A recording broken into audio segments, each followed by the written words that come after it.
اعوذ باللہ من الشیطان الرجیم بسم اللہ الرحمن الرحیم السلام علیکم ورحمۃ اللہ وبرکاتہ مغفرتہ۔ دینی مجلس کے ہمارے سیگمنٹ فرسٹ میں آج ہمارا موضوع نشے کے ہمارے دنیا اور آخرت پر اثرات،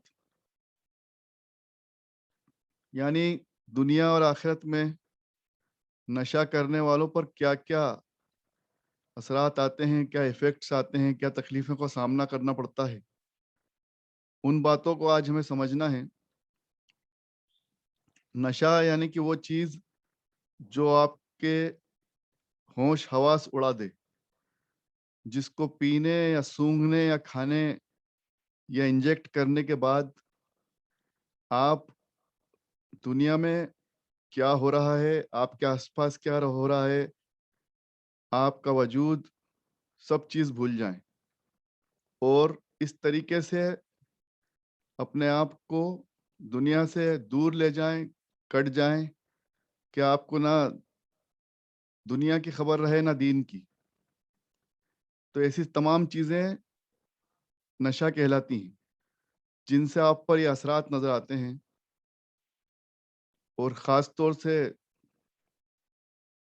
شراب، بیئر جو نشہ چڑھاتی ہے۔ بیئر کو کچھ لوگ سمجھتے ہیں کہ نشہ نہیں ہوتا ہے، لیکن دھیرے دھیرے بیئر کی مقدار بڑھتی جاتی ہے اور لوگ اس کے بھی ایڈکٹ ہو جاتے ہیں، اور بیئر کے بعد وہ لوگ بھی الکوہل اور زیادہ تر شراب اور پھر سستی شراب اور پھر ڈرگس، کوکین، گانجا، چرس، ان تمام چیزوں میں الجھتے جاتے ہیں۔ تو شروعات کولڈ ڈرنکس اور بیئر سے ہوتی ہے، اور وہاں پر انسان اگر آگاہ نہ ہو جائے اور خبردار نہ رہے تو اس کی لت بڑھتی جاتی ہے اور پھر وہ نشے میں کنورٹ ہو جاتی ہے۔ تو جس چیز کی آپ کو لت لگے، سمجھ لو کہ وہ پھر آپ کو نشے کی اور لے جا رہی۔ تو کھانے پینے میں، استعمال کرنے میں، سونگھنے میں، چکھنے میں یا انجیکٹ کرنے میں، وہ تمام چیزیں جس میں آپ اپنے ہوش و حواس کھو دیں، اپنی سدھ بدھ کھو دیں، اللہ اس کے رسول صلی اللہ علیہ وسلم کو بھول جائیں، دین اور دنیا دونوں کو بھول جائیں، اپنے آس پاس کے لوگوں کو بھول جائیں،